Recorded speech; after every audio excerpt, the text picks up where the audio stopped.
Noah's Ark and stuff like that, and I have a bit of trouble believing that Jesus resurrected, but you say that he never even walked, and there are... No, I didn't say that. No. No, I didn't.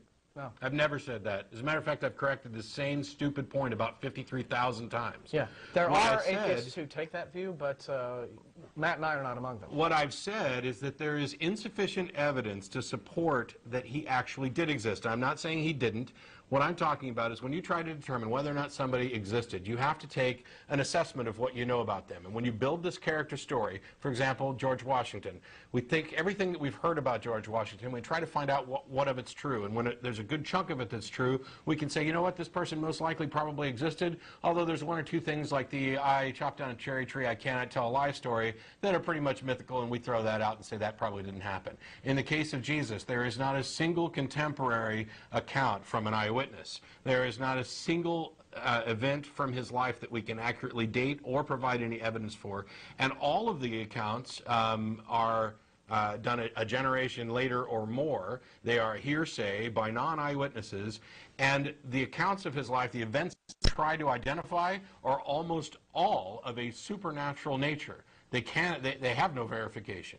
That's what I've said. I've said repeatedly, there may very well have been, as a matter of fact, I think it's likely that there may have been some itinerant Jewish rabbi or teacher named Yeshua around that period of time that is essentially the core of the story. But what the Bible records of his life and words and deeds, there's no evidence to say that that is reliable. Yeah. One thing that I've heard while talking to people is that at least from a Christian's perspective, it's unfortunate that there's no extra biblical evidence for Jesus. You guys? That's if you can find Christians that will admit to that.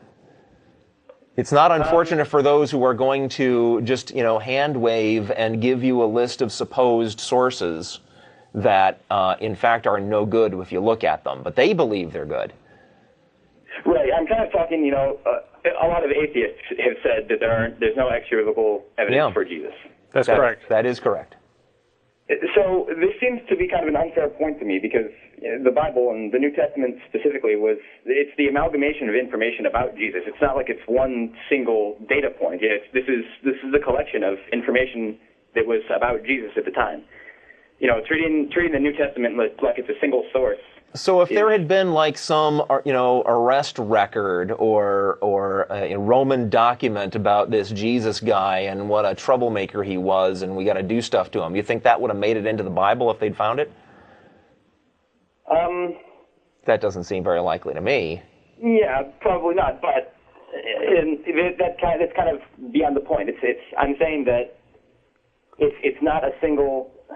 You don't think it's odd that this guy's doing miracles and raising the dead and doing all these things and nobody bothered to lift a pen and write about it? I think the point, though, about the lack of extra biblical sources, it's not probably it would be worth mentioning that the wording of that is not the best. The point is there's no sources outside the group of believers.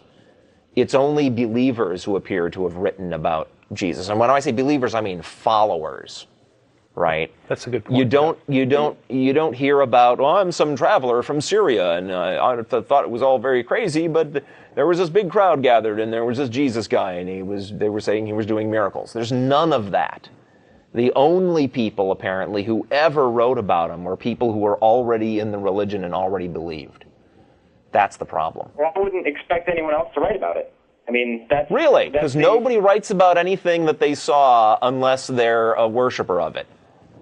That doesn't follow. If someone saw the miracles being performed by Jesus, I think they would become a believer. That would be... Well, I'm not even talking... I'm just mentioned some traveler, some foreign traveler who didn't see the miracles but just heard about them. There's no examples of contemporaries who just heard about Jesus and mentioned him. None. That's the problem. Well, those people, the documents they wrote, I don't think there'd be any reason to save those. I mean... To do what? To save them? I'm sure they were... things like that may exist, but it's not like we have every single document ever written from every single... You're right. There could be sealed away somewhere where nobody has ever seen it for 2,000 years. There could be the proof. But until you find the proof, it's not proof. It doesn't count if it hasn't been found. What's that? There's no reason to think that we would still have that. It's not like it's sealed away somewhere in some secret safe. I think that, things just don't last forever. Hey, dude, we have all kinds of ancient documents about all kinds of things. If Jesus was, in fact, the big deal he's supposed to have been at the time, there would have been people who heard about that and wrote it down other than folks who were already in the cult. There would have. So the fact that doesn't exist is a big red flag. I don't know. Okay. Well, I completely understand your point. Yeah. But I don't know. I guess I need more time to think about this and process it through. But all right.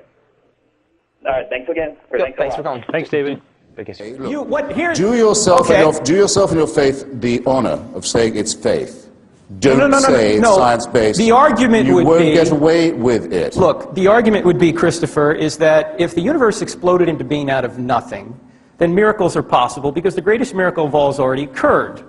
The question is, have miracles occurred in the first century? That requires another debate whereby we have to look at the historical evidence and see. And if it is true that that Jesus really did come and say and do the things that the New Testament writer said he did, then whatever he teaches is true, because if he rose from the dead, he was God. If he taught that there will be an intervention, then there will be. That's the argument. I don't have time to support it. It's fallen off. So. That's one of them. A sentence or two from David Hume would correct what you said. A miracle is defined not as a part of the natural order, but as a suspension of the natural order. No, an intervention. You can't say of the Big Bang, which is the foundation of the natural order, that it's a suspension of what it starts. You may not do that. However, if you meet someone in the street who you yesterday saw executed, you can say either that an extraordinary miracle has occurred or that you are under a very grave misapprehension.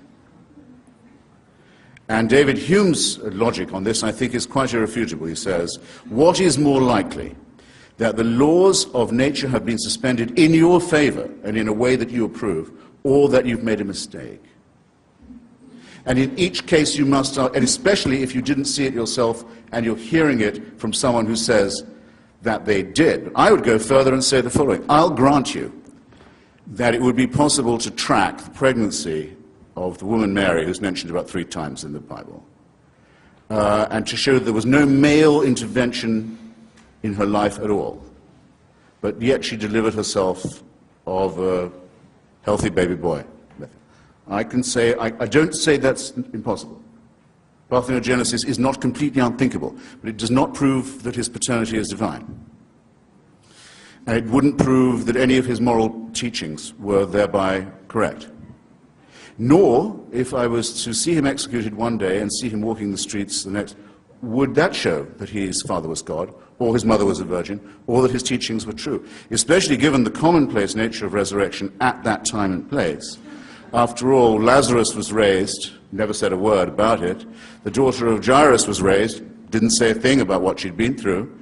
And the Gospels tell us that at the time of the crucifixion, all the graves in Jerusalem opened, and their occupants wandered around the streets to greet. So that it seems the resurrection was something of a banality at the time. Not all of those people clearly were divinely conceived. So I'll give you all the miracles, and you'll still be left exactly where you are now, holding an empty sack. No, you know what? If I haven't made my case by now, brothers and sisters, I don't think I will make it in the next 5. I ask you to excuse me. If anyone thinks that there's a question, who's heard me, who thinks there's a question I answered poorly, or inadequately, or badly, or failed to answer at all, and would like to challenge me, I'd happily give them 5 minutes. But I have, so to say, shot my bolt otherwise. Is there anyone who would like to challenge me? Yes. Please.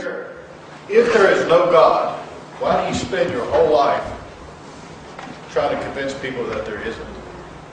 Why don't you just stay home? Can you repeat that?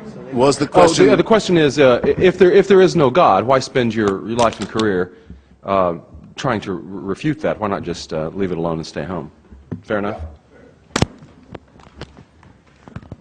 Well, it isn't my whole career, for one thing. It's become a major preoccupation of my life, though, in the last 8 or 9 years, especially since September 11, 2001, to try and help generate an opposition to theocracy and its depredations internationally. That is now probably my main political preoccupation.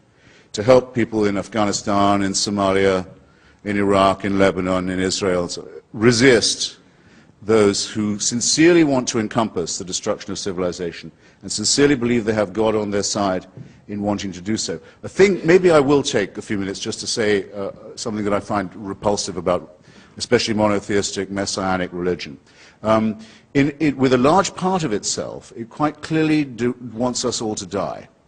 It wants this world to come to an end. You can tell the yearning for things to be over whenever you read any of its real texts or listen to any of its real, authentic spokesmen, not the sort of the pathetic apologists who sometimes masquerade for it. Those who talk, there was a famous spokesman for this in Virginia until recently, about the rapture, say that those of us who have chosen rightly will be gathered to the arms of Jesus, leaving all of the rest of you behind.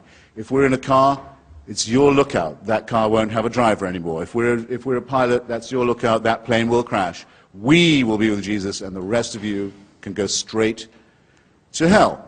The eschatological element that is inseparable from Christianity. If you don't believe that there is to be an apocalypse, there is going to be an end, a separation of the sheep and the goats, a condemnation, a final one, then you're not really a believer. And the contempt for the things of this world shows through all of them. It's well put in an old rhyme from an English exclusive brethren sect. It says that we are the pure and chosen few, and all the rest are damned. There's room enough in hell for you.